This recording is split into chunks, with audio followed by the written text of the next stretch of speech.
In 1994, the teachers and school officials at the Ariel School in Ruwa, Zimbabwe, were astonished when no less than 62 students claimed to have had a bizarre and terrifyingly prophetic encounter with a UFO and its unearthly occupants.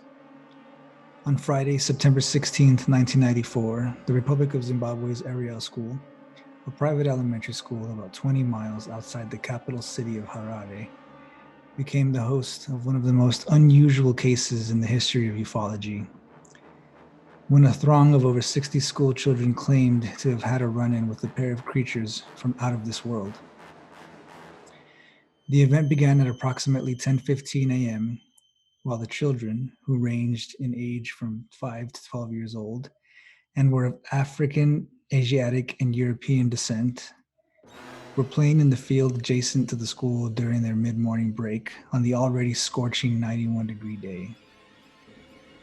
The children claimed that while they were playing, they noticed three silver balls soaring in the sky above the school. These orbs, which quickly caught the attention of the whole group, intermittently flashed red and would disappear in a burst of light and then reappeared in another section of the sky. According to the eyewitnesses, these mysterious metallic objects vanished and rematerialized three more times before slowly descending towards the school, following a line of transmission towers. The anxious kids then claimed that one of the silver UFOs dropped lower than the others and landed or hovered just above ground, in a cluster of gum trees about 300 feet from where they were playing. Although the area where the UFO had landed was forbidden to the children due to the proliferation of thorn bushes, poisonous snakes, and spiders, it was not fenced off from the schoolyard. This allowed the still frightened yet intensely curious kids to begin to approach the unusual object. It was at that moment that this already strange scene took a turn of the bizarre, when a small, black-clad humanoid figure, approximately 3 feet in height, emerged from the top of the object. The witnesses claimed that the being's suit was shiny and tight-fitting. They also stated that it had a scrawny neck, a narrow face, thin arms and legs, long black hair, and huge eyes like rugby balls.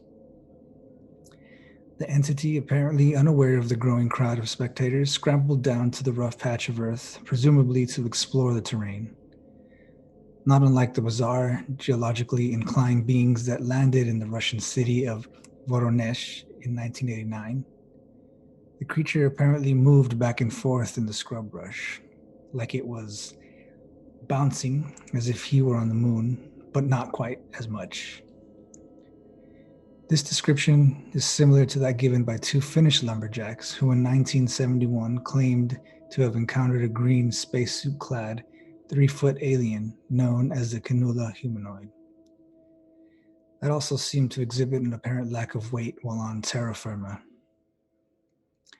It was at this point that a second shiny suited entity emerged from the top of the craft, while the first seemed to almost inadvertently approach the children. The younger kids, horrified by these ostensibly interstellar apparitions, began screaming in terror and calling out for help. Apparently, they believed these creatures to be demons known as tokoloshi, which are notorious for devouring young ones. The terrified children ran into the school, leaving the older students behind. The first humanoid, suddenly aware of the young flies that were watching its every move, disappeared without warning. Within seconds, the same creature, or one identical to it, re-emerged behind the craft. The two beings stared motionlessly at the lingering children. When the panic-stricken horde of youngsters entered the school, the hallways were eerily vacant because teachers were all attending a faculty meeting. The kids then came across the only available adult, the mother of one of the students who was operating the school's tuck shop. A snack bar where candy and sodas are sold. Sadly, this unnamed woman refused to leave her post unattended, believing perhaps that this was nothing more than an elaborate ruse fabricated by the students to gain access to her cache of sweets. The teachers at the school later admitted that the 62 children were essentially unsupervised while in the schoolyard during morning recess and claimed that they ignored the students' fearful cries, assuming that they were nothing more than the mirthful screeches often associated with schoolyard play. The older students, who ranged outside, still enthralled by the UFO and its inhabitants, claimed that the creatures communicated with them telepathically through what one still visibly frightened girl would describe as their horrible eyes. Another student, known only by the pseudonym Elsa, claimed that she felt horrible for the rest of the day, unable to shake the horrific images that had been implanted in her brain by the beings. She believed that they wanted to convey to the human race a grave warning to stop destroying the planet or face the consequences. The world is going to end, maybe because we don't look after our planet or the air. Like all the trees will go down and there will be no air. People will be dying. Those thoughts came from the man's eyes. 10-year-old Isabel also expressed just how frightening these creatures were. He was just staring. He was scary. We were trying not to look at him because he was scary. My eyes and feelings went with him. Elsa's claimed that the overwhelming sensation she had while staring at the alien's horrific visage was, "We are doing harm to the earth." Another student also indicated that these extraterrestrials seemed to feel that human technology was quickly growing out of control and suggested something is going to happen and that we need to be careful of our technology.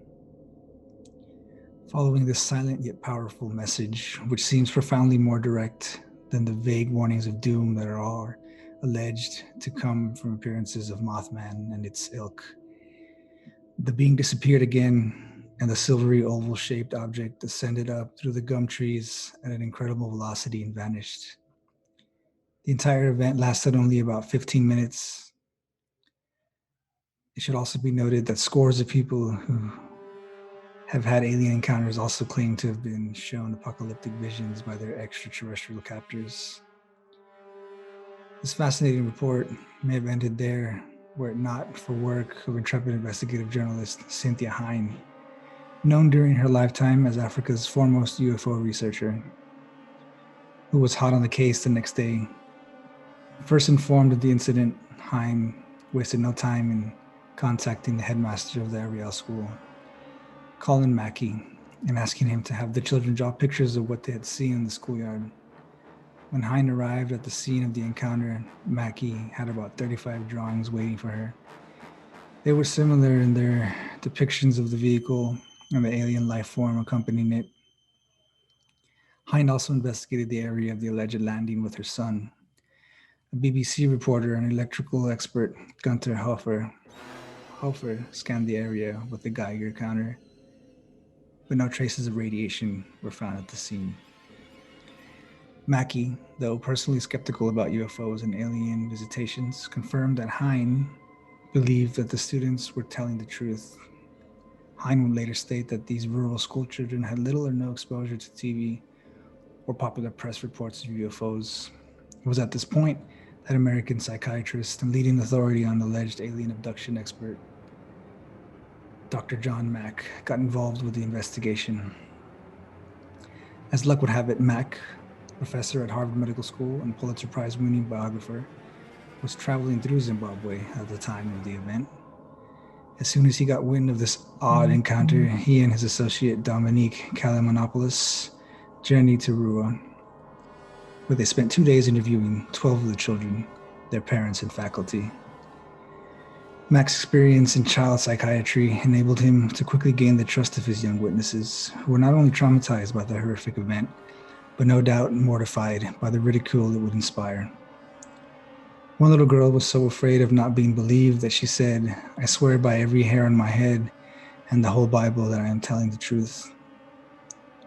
According to Mack, the 12 children he interviewed gave consistent and reliable accounts of the occurrence, leading him to believe it was not a case of mass hysteria, but a genuine alien encounter. Nevertheless, skeptics still around, but even one of the most devoted doubters, an Ariel school teacher who withheld his name, claimed he eventually changed his mind about the case due to the consistency of the reports from the kids. While the lack of adult witnesses has led some to conclude that the incident is nothing more than a prank produced in the fertile mind of precocious children, one must consider if it is remotely feasible for 62 preteens to concoct a successful hoax that requires the youngest of the bunch to feign terror while the eldest jeopardize their reputations by claiming to not only have seen an alien, but to have shared a psychic connection with it. Not to mention the sheer psychological effort it would take to corroborate a tale as elaborate as this. It should also be noted that in the 16 years following this harrowing event, there have been no public claims that this was a hoax made by the eyewitnesses, some of whom are now parents themselves. While it is difficult to ascertain if these additional events had anything to do with the close encounters of the third kind that occurred at the Ariel School on September 16th, it bears mentioning that on the morning of September 14th, eyewitnesses across Southern Africa also claimed to have seen a meteor-like object. As if this weren't astounding enough, over 100 children at the Pierre Schoolhouse, which is located 25 miles from Ruwa, watched as a UFO hovered and apparently searched for a place to land. At the same time, the school kids at Pierre House were awed by these celestial antics. All of the school buses in Ruwa School District apparently lost the use of their radios, receiving nothing but static. Of course, it wasn't long before the Ariel School encounter put the small farming community on Ruwa, Zimbabwe on the map. The event made headlines all over the world and also became the subject of numerous television reports. This event has become the Dark Continent equivalent to the snow legendary Roswell incident, and is considered by some investigators to be one of the best close encounter cases in the long history of ufology. While Buke board member of the John E. Mack Institute in Cambridge summed up his opinion on this strange and frightening meeting of the worlds. Quote, "Something strange happened to the group of children that left them with the impression some form of sentient life cared about the earth and cared about the environment and even cared about the children." Buke's assumptions seem debatable considering the frightened reaction the children had to this alien entity and the message hidden behind its horrible black eyes. Still, one can't help but to wonder, did this creature come to warn us about the consequences of environmental abuse so we could make the changes necessary to reverse its effects? Or was it issuing a thinly veiled threat, a final decree telling the human race, in no uncertain terms, to fix our world, or else? Hey, what's going on, everybody? This is Paul Aguilar, host of the Truth Defender podcast. I really appreciate you guys stopping in for another episode of High Strangeness. I really hope you guys enjoyed that. It's a pretty old story that I heard a long time ago. I think I even remember hearing it kind of when it came out at the time. So I was kind of on it a little bit early. But if you guys have any additional information, I'd really love to hear it. I'm going to be looking into it. I know the professor here, the doctor that was a psychiatrist, was looking into that as well. I believe he's been dead for a while now. I think he was struck by a drunk driver walking down the street or something like that. I remember hearing, I actually read that also as well. So I'm not just making it up. But yeah, after much criticism, they finally let him get back to investigating and stuff because he caught a lot of slack for this as well, as you can imagine. But yeah, if you guys have any other information about it, I'd really love to hear it. Something I haven't heard. I'm going to be linking this story down below, the original article about it that I've been reading here, so you guys can look at it for yourself. There's some pictures and stuff, which are really cool. But yeah, really appreciate you guys stopping in for that episode. Stay tuned for another one here shortly, and more interviews coming up as well. Now we've kind of been scattered, and I keep saying that as well, but things are kind of busy and hectic in the real world. So when I finally get a chance to break away and make episodes, I do. And it all comes down to scheduling as well for guests.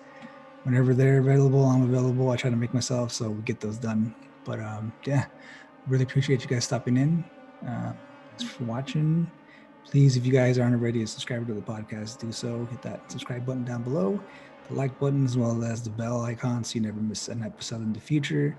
Hit us up on all our social media, which we'll have linked down below. If you guys have any other recommendations for stories, or if you guys have stories of your own that you want us to relate, or if you want to come on and can talk about them as well, you can shoot us an email at thetruthDefender1776@gmail.com. So once again, I really appreciate y'all. Y'all stay blessed out there, stay safe, and most of all, stay frosty.